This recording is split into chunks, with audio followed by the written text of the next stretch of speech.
Eu sou Regina Augusto e esse é o Falas Women to Watch, um espaço acolhedor e de encontro com mulheres inspiradoras e potentes.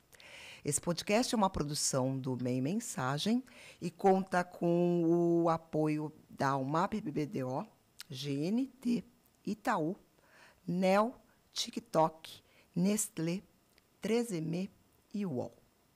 E hoje eu tenho uma convidada muito especial, a Karina Ribeiro, que é CEO da VML Brasil, cargo que assumiu com a fusão entre as agências VML Young Rubicam e o Wunderman Thompson. Formada em publicidade e gastronomia, Karina trilhou uma carreira bem-sucedida em agências do grupo WPP, como Ogilvy, onde esteve por quase 20 anos, e David. Fora da cadeira de CEO, Karina é mãe de 2 filhos, adora viajar com a família, cozinhar e estar em contato com a natureza. Karina, querida, bem-vinda ao Falas Women to Watch. Obrigada, Regina. Olá a todos, todas, todes. E é um prazer enorme. Obrigada pelo convite, obrigada pela oportunidade dessa troca, desse momento de conversa. É muito bom estar aqui com você. Bom, você sabe que a gente, Karina, eu gosto de começar essa conversa perguntando um pouco para as convidadas que sentam aqui, contar um pouquinho sobre o início de tudo, assim, como que era a Karina criança, adolescente. Conta um pouquinho o que não está no LinkedIn, por favor. Boa. Com prazer, com prazer. Bom, a Karina crescendo, minha mãe disse que eu era muito boazinha, mas muito dinâmica também, muito agitada. Engraçado que eu tenho uma filha de 13 anos, que é a Helena, e me vejo muito nela também, esse dinamismo. Bom, fui crescendo, acabei o colegial, e aí chegou a hora muito de também assim decidir o que vai fazer, né? E acho que é muito curioso quando chega nesse momento que está acabando o colegial, e aí tem essa pergunta: e aí, o que você vai ser na vida? O que você quer fazer?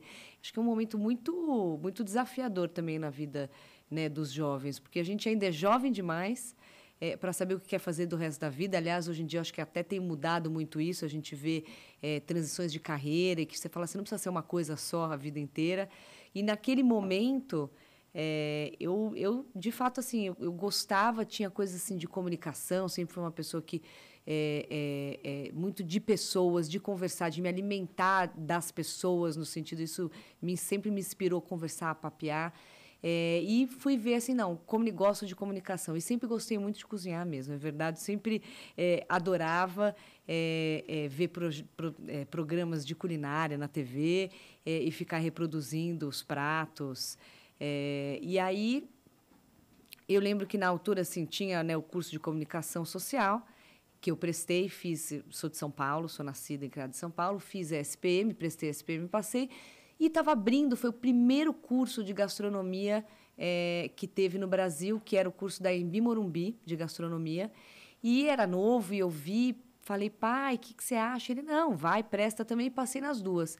E aí eu lembro, falei, pai, não sei, estou super em dúvida, acho demais as 2 coisas, posso fazer as 2 faculdades? E meu pai tinha a possibilidade, a gente sabe que é difícil, né, pagar uma, quanto mais 2, e ele falou, pode. Comece e a gente vai vendo. E aí eu me inscrevi nas 2 faculdades. Você fazia uma à noite e uma de manhã? Fazia uma à noite e uma de manhã. E ele falou, vamos. Não, nada também como ter, né, a disposição de uma pessoa de 19, 20 anos para fazer 2 faculdades, uma de manhã e uma à noite. Não precisava trabalhar. Então, conseguia, de fato, ter, né, tive essa super oportunidade de fazer, e fui fazendo as 2 faculdades, e eu lembro que eu ia falando para meu pai, tô gostando. Ele, não, então segue. Não, e você gostava das 2? E gostava das 2. Mas tinha uma coisa muito curiosa, porque também, assim, era muito novo o ramo da gastronomia. Então, era quase que uma coisa assim, mas vai vendo também, isso pode ser um hobby, uma coisa que você goste. E aí eu lembro que tinha uma coisa muito da publicidade que, não, aqui é mais faculdade, sabe? Então, assim, ia um pouco nessa história e fui indo e acabei as duas e me formei nas duas. E antes de eu ingressar na publicidade, trabalhei em restaurantes, tive uma empresinha de catering, me dediquei de fato, ao ofício da gastronomia. Quanto tempo que você ficou trabalhando? Não foi muito, porque o que aconteceu? Muito e você curioso. uma vez me contou que você trabalhou em restaurantes bacanas. Assim, eu trabalhei num restaurante, eu trabalhei no Bistrô Jaú, que era do chefe Lohan, que eu acho que foi um dos primeiros chefes internacionais que fizeram carreira e abriram aí muito espaço para restaurantes né, franceses, internacionais. E trabalhei também no Le Chef Rouge, que é um restaurante que tem, né, que existe até hoje. E era muito interessante, contando um pouquinho aí dessa parte da minha vida, e acho curioso porque eu ainda brinco e falo, eu escolhi duas profissões que, de certa maneira, são super, assim, tem níveis de estresse bem grande, assim, de pressão, isso, bem melhor colocado, de pressão muito grandes. Na gastronomia tem um nível de pressão muito concentrado. Então, eu lembro que eu entrava no restaurante, eu fazia o turno do almoço. Então, eu entrava às 5h30, 6 da manhã, e aí você fazia toda a preparação, picar as coisas, passava assim, a manhã fazendo a preparação do que a gente ia servir no almoço.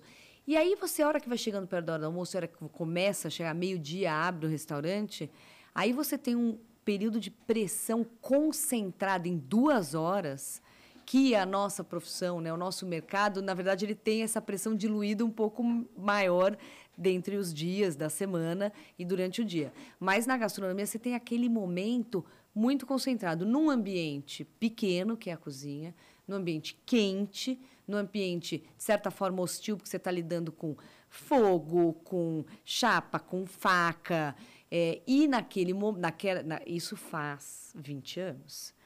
Num momento da gastronomia que ainda não existia a formação acadêmica. Então, as pessoas estavam lá, estavam começando e eram pessoas, muitas vezes, que aprenderam... Muitas vezes, não. Na sua totalidade, tirando um chefe francês que tinha vindo com a escolaridade, né, com a formação acadêmica, aprendiam o ofício ali. Começou lavando um prato, fazendo tal coisa, foi aprendendo e foi subindo, e foi indo, e foi indo. Então, assim, é um ambiente, e era um ambiente 100% masculino. Assim, até hoje é muito masculino. Então, assim, eu trabalhei no Le Chef Rouge, que era tocado por uma chefe mulher, que era Renata Brown, que era uma das pouquíssimas mulheres que existiam na época como chefe. Então, muito curioso isso. Muito. E trabalhei ali, trabalhei em alguns restaurantes, fiz a empresinha de catering, que foi muito interessante também. E aí, o que aconteceu foi que eu estava no último semestre da faculdade de publicidade e você tem que fazer o estágio, né, para as horas de estágio. Sim. E aí eu passei ali na faculdade, na SPM, tinha ali naquela cortiça um mural, né? Naquele mural tinha ali, curso de estagiários da Ogilvy, que era o cursinho do Cama, do Luiz Augusto Cama. Fala quem é o Luiz Augusto Cama, para quem não conhece. O Luiz Augusto Cama foi uma das pessoas mais célebres aí, que tem uma história absurda, um profissional que teve, né, na sua maioria, de planejamento estratégico, era a grande área dele, e ele foi um cara, eu não consigo nem dizer quantos anos ele trabalhou no Grupo Ogilvy, tanto que ele fez um livro belíssimo, dos Ogilvy e seus dissidentes, isso. Não era, Rê? Exatamente. E com uma história linda, e ele dava esse curso, é muito especial falar disso. E lá internamente na Ogilvy tem o Prêmio Cama, né? Em homenagem a ele. Tem uma homenagem. Os melhores do ano, tinha, né? Tinha uma sala Luiz Augusto Cama. Exatamente. Então, assim, poxa, é um ícone, foi uma honra. E ele conheceu o David Ogilvy, né? Conheceu o David Ogilvy, é verdade, é verdade.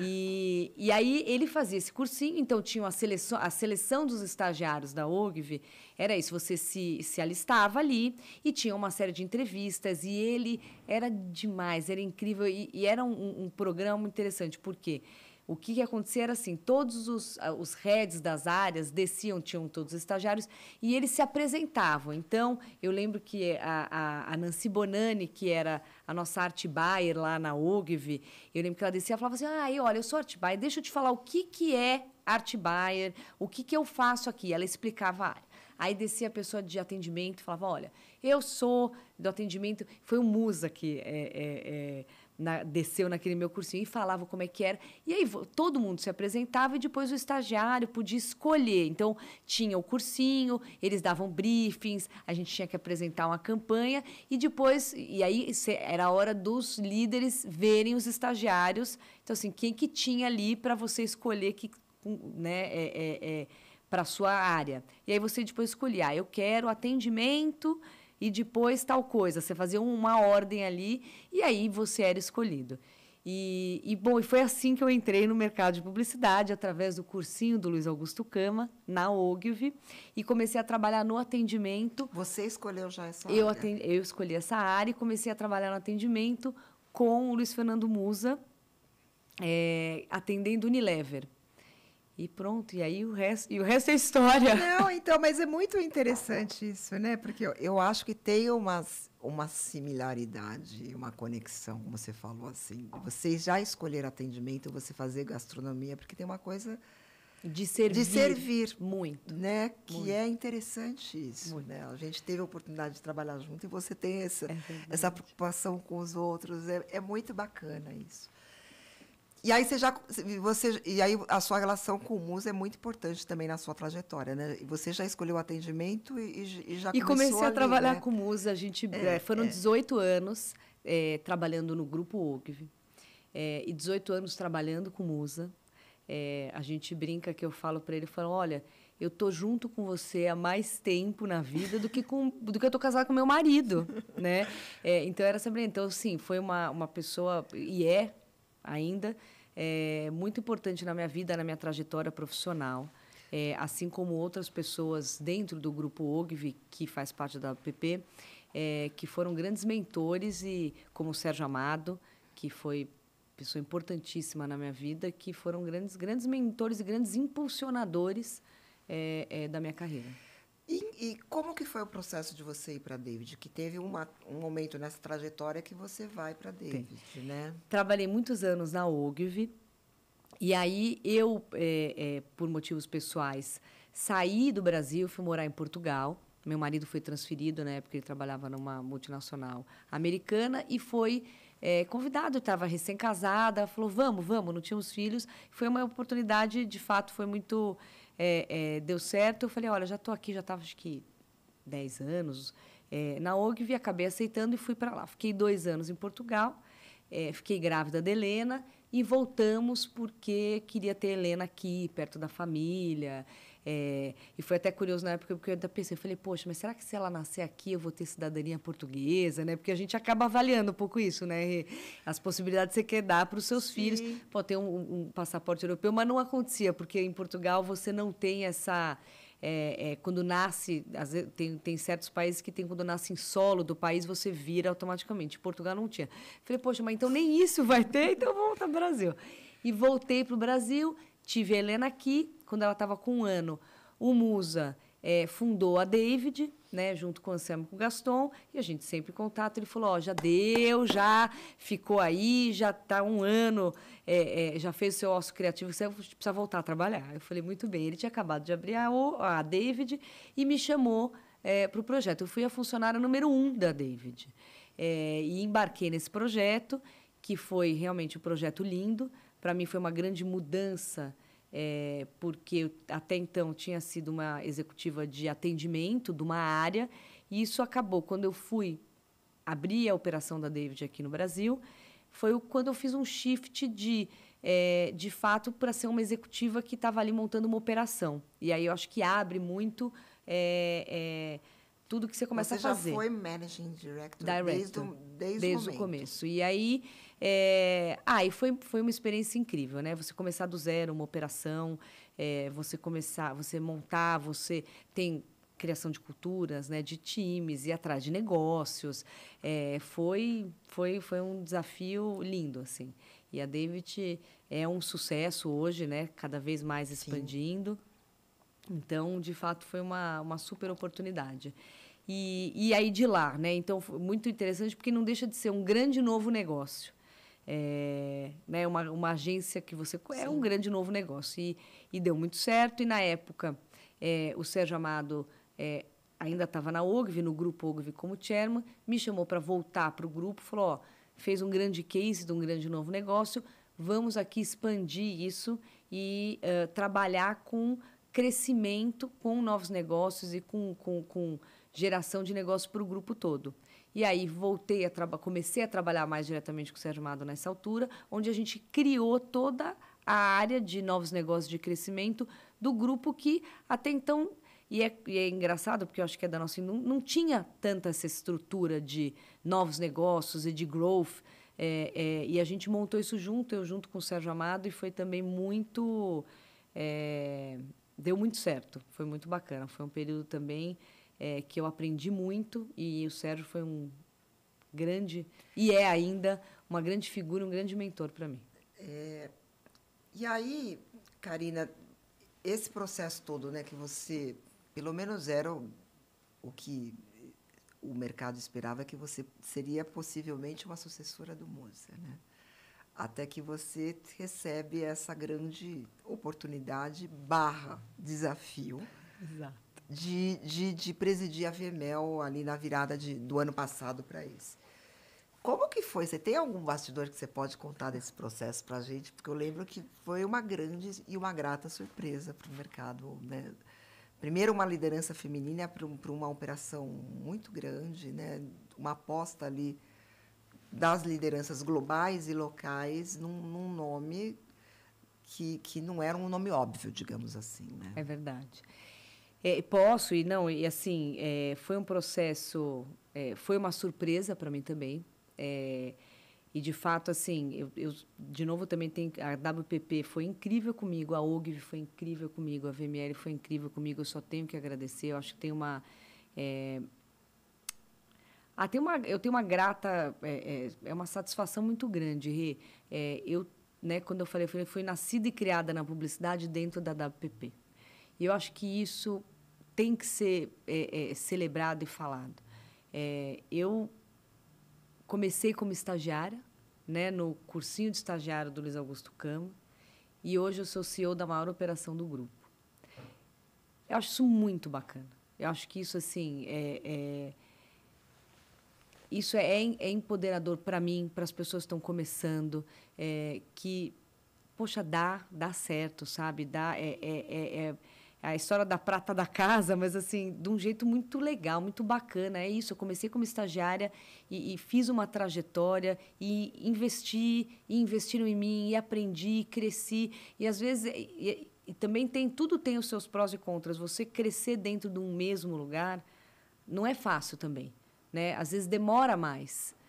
Demora mais do que a gente ir para um lugar, aí para outro, Sim. vai para outro, vai para outro. A sua trajetória, às vezes, quando você vai mudando de grupos ou de empregos, às vezes, você consegue dar saltos maiores. Não sempre, nem quero generalizar, mas Claro. Isso acontece. Você fazer a sua trajetória de crescimento no mesmo lugar, eu acho que ela é mais demorada, mas ela é muito sólida também. Sim. Então, assim, é muito recompensador para mim. Mas voltando aqui, mas acho que eu queria fazer esse comentário, porque eu acho que ele é muito importante. Quando aconteceu a fusão, o anúncio da fusão da VML Y&R com a Wunderman Thompson, que, na verdade, é engraçado se a gente pensar, eram 4 agências. Sim. Que já tinham virado 2, né, há 4 anos. E aí o anúncio em outubro do ano passado, da VML, aconteceu em outubro. E aí, quando foi um mês depois, veio a história, assim, o Stefano Zunino, que é o Country Manager da WPP no Brasil, né, falou com o Musa, olha, a gente estamos aqui falando, a gente quer conversar com a Carina, até porque existe uma governança super clara dentro do grupo, de como é possível abordar, e o Musa falou, claro, ele falou para mim, o pessoal vai te ligar aí, né? Eu falei, não, tá bom. E aí começou essa conversa, e na hora foi uma surpresa para mim também, e foi muito curioso. Na primeira conversa que eu tive, para mim foi a conversa mais... Assim, foi quando eu tive mais, quando eu me deixei mais, não ficar feliz, mas quando teve essa primeira conversa onde eles me conheceram, queriam saber de mim e falaram, para mim foi muito recompensador. Naquela noite, eu nem sabia o que ia acontecer, se ia dar para certo, se ia para frente, se não ia para frente, podia não ter acontecido nada, mas naquela noite eu lembro que tive essa conversa, foi muito bacana, foi muito legal mesmo a conversa. A primeira conversa foi, se acontecer, e eu acredito muito nisso também, né? Tem um gut feeling ali, que hora que bate, você fala, putz, eu quero, hein? Teve isso. E eu nem sabia para onde ia. Mas eu lembro que naquela noite eu liguei para meu marido e falei, nós vamos sair hoje para tomar uma taça de champanhe. Porque eu não sei nem o que vai acontecer. Não, se vai dar certo, se não vai dar certo, para onde vai, para onde não vai. Mas só o reconhecimento de terem pensado no meu nome, né? A gente está falando, dentro da WPP, são 7.000 pessoas. Terem pensado no meu nome para essa cadeira, né, com um desafio lindo, mas grande, para mim é o meu reconhecimento. É o reconhecimento do que eu construí nessa minha trajetória de 18 anos da WPP. Isso, para mim, valeu muito. Foi muito significativo esse momento de reconhecimento, porque até ali era o reconhecimento de tudo que a Karina fez. Né? Era o reconhecimento. Depois para frente, aí a gente ia ver. Aí tem muitas variáveis no meio que vão entrando dentro de uma negociação dessa. Mas, daquele dia, foi o reconhecimento da Karina de tudo que ela tinha feito até aquele momento. Então, foi muito emocionante. Aí, depois, entra-se uma grande... Aí o resto, eu acho que tem coisas... Entra uma história, mas o que eu queria também deixar muito registrado aqui, porque a gente está batendo esse papo, o Musa sempre foi um grande parceiro aqui, um grande mentor também, e um grande amigo. Foi impecável comigo em todo esse processo. A Ogilvy também foi, assim como a VML tem sido, e o Stefano foi muito bacana. Claro que é emocionante, claro que tem muitas emoções envolvidas nisso, mas, no final, deu certo. E aí eu assumo a VML oficialmente no dia 8 de janeiro de 2024. Então, a gente está falando do quê? 5 meses. Ainda não deram 6 meses. Quando o episódio for ao ar, já vai ter um semestre completo. Já vai ter um semestre. Muito bom. Agora, Karina, diante desse grande desafio, né, que tem várias camadas de desafio, tem um desafio de cultura, tem um desafio de eficiência financeira, né, porque a gente sabe que o grupo fez isso para consolidar uma operação, e tem também um desafio de negócios, né? Como que você consegue se organizar diante desses grandes desafios assim? Ou como que você priorizou? Como que você, né, o seu plano aí de ação assim? Tá ótimo. Bom, outra coisa que foi muito muito curiosa, que eu lembro que eu falei pro John Cook, pro Stefano, quando a gente estava conversando. O John Cook é o CEO global da VML. O John Cook é o CEO global da VML. Um líder assim maravilhoso, que eu acho que isso é muito interessante. A gente fala um pouquinho de cultura também. Realmente, a cultura ela é construída no dia a dia, mas ela é dada pela liderança. E como você vê que ela é palpável, chega em alguns momentos, né? E quando você vê o John Cook, ele tem uma liderança muito próxima, muito verdadeira de cultura e valores. É uma família, realmente. Assim, é impressionante. A gente vê isso em todas as pessoas. Eu cada vez mais, né, estou aqui há 6 meses, já conheço toda a liderança global, e a gente vai vendo essa semana, inclusive, a gente teve a visita da Tasha Gilroy, que é uma pessoa... É muito interessante isso. A VML, globalmente, ela tem uma vertical de pertencimento, que eles falam, que a gente chama de belonging, mas de pertencimento, com uma CEO de pertencimento global. E a gente tem em cada escritório, em cada região, líderes de pertencimento. E o que eu gosto muito dessa palavra é que sim, sobre equidade, diversidade e inclusão, mas resumida dentro de uma palavra só, que chama-se pertencimento. E eu acho isso tão bacana, Rê, porque quando a gente fala de pertencimento, para mim é o resultado final do que a gente tem que fazer com equidade, com diversidade, com inclusão. quando a gente tem tudo isso... É um guarda-chuva mais amplo, É né? quando as pessoas se sentem pertencentes àquele lugar, àquela companhia, àquela cultura, àquele valor. Então, quando a gente resume tudo isso em belonging, que é essa vertical, e quando eu tenho uma CEO de belonging, de pertencimento, eu acho que diz muito sobre uma agência, uma empresa, porque a gente tem uma estrutura inteira dedicada às pessoas se sentirem pertencentes. Então, acho que isso acho que isso é bem único em agências, né? Todas as empresas têm sim suas iniciativas, mas dessa maneira estruturada, com essa vertical de pertencimento, para mim foi uma surpresa muito feliz. Mas falando um pouquinho eu estava falando da VMS, você me perguntou dos desafios. Porque eu ia fazer uma brincadeira do John Cook e do Steph. Eu falei, gente, vocês têm certeza? Quando eles foram me escolher, vocês têm certeza? Porque, assim, olha, nunca fui CEO, é a primeira vez que eu assumo essa cadeira, e eu nunca fiz uma fusão, hein? Então, ele disse, não, Karina, é isso aí, vamos lá. Eu falei, não, então vamos junto. E realmente tem sido muito junto, mas eu fiz 100 dias, a gente já vai estar falando agora, né, de 6 meses, mas o começo de uma fusão... Eu acho que, assim, desde o começo a gente falou, a gente não pode encarar isso como uma fusão, e sim como uma nova agência. Então, a parte de fusão, sim, tem muitas coisas, né, operacionais, sim, burocráticas, que tomam muito tempo, são muito intensas, que é desde juntar processos, ferramentas, benefícios, harmonizar as coisas, escolhas que a gente tem que ter. Nós tínhamos 2 grandes agências, né, que tinham suas sedes próprias, desde escolhas de que prédio que a gente fica, que sede que a gente fica, que CNPJ, vou falar coisas bem... Claro, que CNPJ mas que a gente vai escolher. Sim. A hora que você pega cada linha, Rê... É muita coisa. É assim, ó, CNPJ. Você fala, tá bom, como é que a gente vai escolher? Aí entra uma aba de, assim, tem que olhar isso. Então, não tem... realmente é um processo muito, muito grande, que toma tempo de fazer uma fusão. Só que, ao mesmo tempo que você está fazendo essa parte operacional, você tem que estar chegando nesse time inteiro, que você junta, e aí você fala, a partir do dia 1º de janeiro de 2024, para todo mundo que essas pessoas agora são VML, e que é uma nova agência.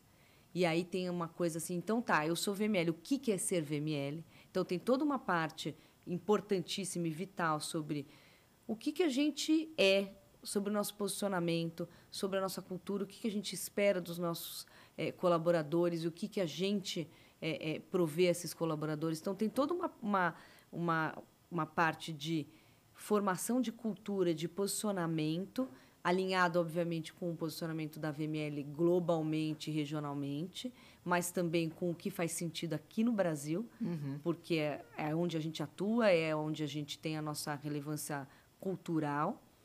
Então, tem toda essa história, e tem toda uma história de juntar times e uma outra esteira de todos os clientes, que a gente tinha clientes de um lado, né, que eram atendidos pela VML Y&R, e de outros que eram atendidos pela Wunderman Thompson, e agora tem a VML como agência.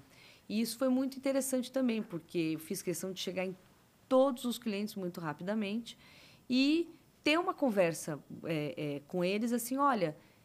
Né? Sou a Karina Ribeiro, estou aqui, a sua agência VML, e eu quero saber como é que está sendo, como é que você estava trabalhando com a agência, o que a gente está fazendo de bacana, como é que a gente pode melhorar, quais são os pontos de melhoria, porque se eu sou o cliente de uma agência que está juntando com outra e que está vindo com mais ferramentas, com mais pessoas, com mais talento, mais estrutura, a pergunta também é, isso aqui está legal, isso aqui pode melhorar, e de volta assim, Karina, e você? O que você me oferece mais?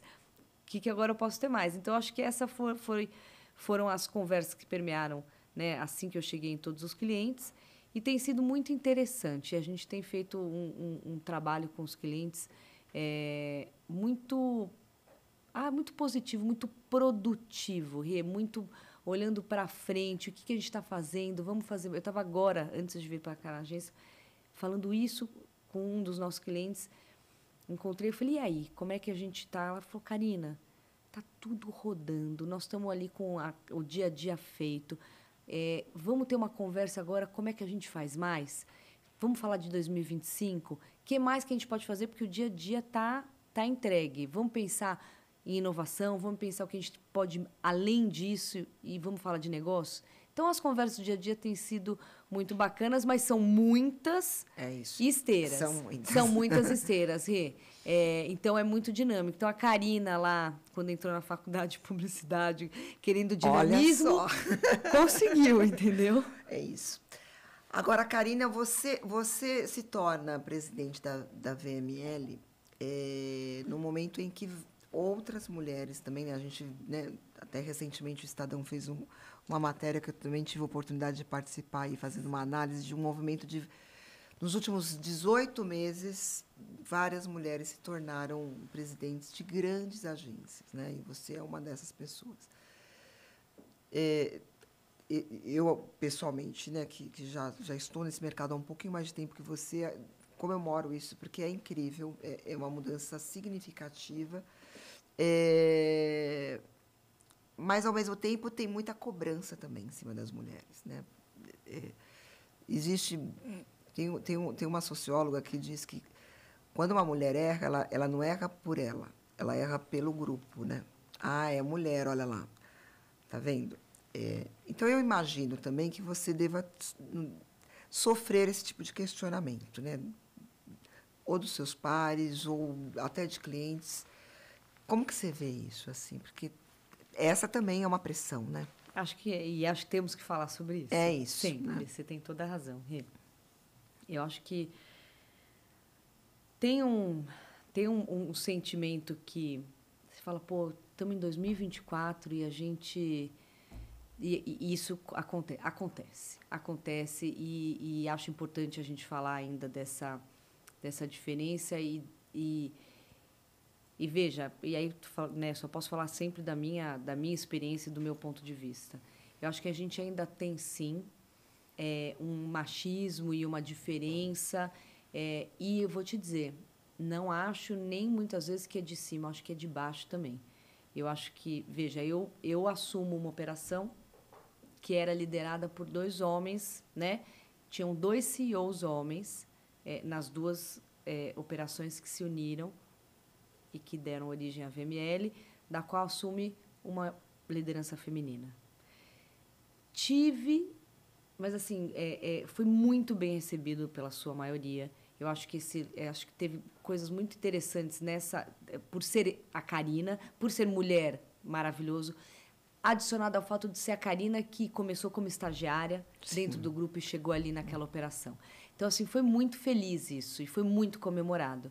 Mas não na sua totalidade. Eu acho que a gente ainda tem, infelizmente, o machismo, às vezes, muito de baixo também, de pessoas que não se sentem confortáveis em terem lideranças femininas. Rê. Existe, né? E eu senti.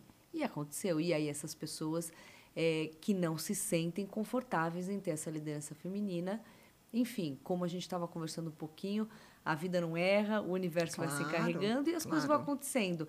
Num processo de mudança, é normal as coisas irem, às vezes organicamente, às vezes não tão organicamente, às vezes a gente dá um empurrãozinho, mas a gente vai ajustando as coisas. Então, acho que ainda assim temos que falar sobre essa resistência, essa diferença, e nem sempre ela é de cima.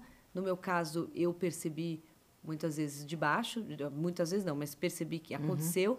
E não de cima, pelo contrário, de cima eu sempre tive lideranças masculinas, mas completamente empoderadoras, que me impulsionaram, que me empurraram e que me puxaram para o lugar que eu estou. Então, é curioso também como a gente tem que refletir e tem vários... não é só de um jeito, não. Não dá para generalizar, né? Não.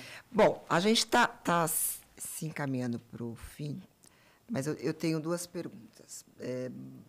Aí até eu acho que tem a ver um pouco com o que está acontecendo na indústria como um todo. Você tem uma carreira sólida dentro do WPP, que ainda é a maior holding, né, de comunicação do planeta. E, ao mesmo tempo, a gente vê um movimento muito grande de agências independentes conquistando um espaço grande, né? E as holdings estão aí, não, você acabou de assumir aí uma grande fusão, estão aí tentando se virar nos 30 para continuar relevante. Como que você vê esse mercado publicitário cada vez mais fragmentado? As agências hoje, né, tentando ocupar os seus espaços e continuar relevante, deste lugar que você acaba de assumir, olhando, né, participando agora de um outro nível de conversas com as suas lideranças globais. A gente estava, né, um pouquinho antes, você falando do Mark Reed, que é o presidente global, que te apoia desde o início. Mas eu imagino que tenha esse olhar também sobre o papel de uma grande agência multinacional num mercado fragmentado, surgindo novos formatos, enfim. Qual que você acha hoje que é o papel de uma agência global como a VML? Bom, concordo com você que o mercado está cada vez mais fragmentado e vai ser mesmo. Eu acho que, na verdade, os pontos de contato, os meios de comunicação, tudo é mais fragmentado, né? Não tem jeito e a gente vai abrindo um leque. Então, é um mercado ainda muito próspero, né? Não é que não há mais investimento, há, mas mais fragmentado. E isso vai abrindo, acho que, leques para vários tipos de prestações de serviço, de agências, de jeitos. E não acho que tem um melhor ou um pior, eu acho que cada um tem o seu papel, e é importante. Eu acho que você tem grandes grupos que trazem grandes ferramentas, que têm, sim, um grande poder de retenção de talentos, com crescimentos. Eu faço parte do maior holding, da maior holding de comunicação do mundo, e que isso traz sim, a possibilidade de mobilidades globais, da pessoa ter contato com outros países, poder colaborar. A gente, recentemente, agora, em Cannes, a VML ganhou, aí fizemos uma campanha para a Coca-Cola, que é um dos nossos clientes, foi a campanha mais premiada do festival, com um case ultra global, onde a gente teve produções. A parte toda de produção foi feita pelo escritório da VML Brasil, pela nossa rede de produção, que é a Nicole Godoy, que fez a produção do mundo inteiro daquela campanha. A criação foi em tal lugar. Então, assim, essa possibilidade de ter uma produção global com uma pluralidade e passear aí por diferentes escritórios, isso é uma coisa muito bacana para um profissional que está no mercado brasileiro e que quer experimentar. Então, por exemplo, eu acho que isso dá, quando eu falo de retenção de talentos, tem uma série de coisas que um grande grupo pode aportar e dar para os seus clientes, e clientes, muitas vezes, não precisa ser grandes clientes, mas clientes que têm essa particularidade ou necessidades de ferramentas, de dados, uma série de coisas. Pequenas agências, ou agências boutique, ou agências independentes, também têm seu espaço, a sua particularidade. Então, eu acho que num mercado fragmentado, com meios de comunicação, pontos de contato fragmentado, tem o seu espaço para cada um. O que eu acho que é interessante, e se eu posso deixar uma opinião, né, pessoal minha, eu acho que é um mercado que e vai ser sobre pessoas. O que a comunicação e a criatividade entrega? São pessoas e talentos pensando, criando, trabalhando para marcas, para produtos, para clientes, e é isso que a gente faz, que a gente sabe fazer, e é assim que a gente faz a diferença no negócio dos nossos clientes. Então, é sobre pessoas. Então, no final, no dia a dia de cada cliente, e muitas vezes é esse microcosmo que o cliente está enxergando, é quem está com ele, quem está criando, não importa se está numa agência grande ou numa agência pequena, aquele é sobre pessoas. E também, acho que a gente passou por tantas mudanças e que, infelizmente, eu acho que muitas vezes a relação de agência e clientes ficou muito transacional. Sim. E nosso mercado é sobre pessoas, é sobre criatividade, a gente tem que ser menos transacional e mais próximo, perto, mais quente no sentido, é sobre isso, é sobre o que a gente vai dar, é sobre fazer a diferença com criatividade nas marcas e trabalhar junto com o cliente. Então, não sei se eu não acho que é tão sobre espaço tem para todo mundo, porque a gente é sobre pessoas e o nosso mercado entrega criatividade, comunicação, e que é feito por pessoas. Aí a gente pode entrar numa outra conversa sobre AI e o que a AI vai fazer, mas são pessoas que vão atuar no AI também. Isso. Não, interessante.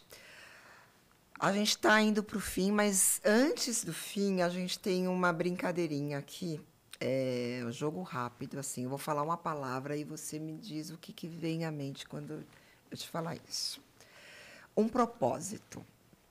Um propósito. Bom, um propósito de vida, eu acho que é terminar melhor do que a gente começou. Né? Eu acho que esse é o propósito, pelo menos nessa vida, né? Sim. Vamos terminar esse nível do joguinho melhor do que a gente começou. Acho que esse é o meu propósito de vida. E aí, como eu estou nesse desafio também, né? E é impossível, assim, de vida é esse, mas o propósito de agora também é esse. Como é que eu, agora sentando nessa liderança, a partir do dia 1º de janeiro de 2024, é isso. Ajudo e sou uma liderança que também vai fazendo as coisas, né? A VML está cada vez crescendo e sendo melhor do que como ela começou. Eu acho que é esse o propósito. Um acerto. Um acerto é ter pego aquele papelzinho no mural da Ogilvy, do cursinho de estagiários ali, era tudo analógico ainda. Do Luiz Augusto Cama. O acerto foi ter pego aquele papelzinho. Um erro. Um erro. Eu não acho que é um erro, não. Eu acho que é talvez ter duvidado de mim em diversos momentos. Não acho que é só um, não. Acho que a gente vai fazendo, às vezes, muito micro erros de duvidar de você em alguns momentos, de que você não está preparada, de que você ainda não sabe. Acho que são vários micro erros e que a gente tem que lembrar disso todo dia. Uma paixão? Ai, meus filhotes, o Pedroca e a Helena. Adoro cozinhar, mas não dá. A paixão fica com os filhotes.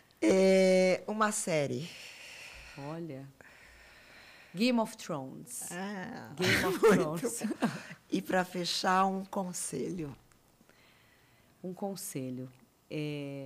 Bom, acho que esse conselho serve para todo mundo, mas eu queria dirigir muito às mulheres que estão ouvindo e que vão ouvir a gente aqui, que foi um conselho que o meu irmão me deu antes de eu assumir e de decidir assumir aqui essa cadeira que eu estou hoje. Ele virou para mim e falou assim, Carina, tá com medo? Vai com medo mesmo, minha filha. Vai com medo mesmo. Porque eu acho que quando a gente falou do erro, a gente é muito mais capaz do que a gente imagina. A gente tem muito mais força do que a gente imagina. E a mulher tende a se questionar mais, porque a gente quer ter mais certeza, porque a gente tem que se provar mais, porque se a gente erra pelas outras também. Então, a gente tem essa sensação. Então, assim, a hora que meu irmão falou para mim, você está com medo? Eu falei, tô. Ele falou, vai com medo mesmo. E acho que talvez a gente não tenha tanto essa liberdade de fazer isso. Então, assim, está com medo, vai com medo mesmo. Só vai. Muito bom. Querida, você sabe o quanto que eu te admiro. E ter você aqui hoje é um prazer. Então, a gente tem que encerrar, mas se você quiser dar um recado final, fique à vontade. Se você quiser falar para as pessoas também seguirem você nas suas redes, fique à vontade. Eu não sou muito blogueirinha, não. Eu queria só agradecer muito por esse espaço. Eu acho que a plataforma do Women to Watch, ela é incrível. Eu falei isso para você outro dia, que aqui no Brasil, né, você, a Maria Laura, junto com o Meio Mensagem, vocês transformaram uma plataforma... Né, na verdade, vocês não transformaram, não. Vocês pegaram uma premiação, uma iniciativa que é do Women to Watch, e vocês deram um corpo e fizeram disso uma plataforma anual com uma série de iniciativas tão necessárias e que eu acho que é um mérito muito de vocês. Eu queria parabenizar você, Rê. Então, assim, é muito mútuo mesmo. Eu adoro você. Eu tenho maior admiração pela mulher que você é, pelo seu trabalho, e muito orgulho de te chamar de amiga. Obrigada, querida. Obrigada mesmo, sucesso. Para nós. Tá bom? É isso, gente. Finalizamos aqui mais um episódio do Falas Women to Watch. Não deixe de acompanhar a gente nas nossas redes sociais. Vão lá no YouTube, curtam a gente e deixem seus comentários. Até a próxima.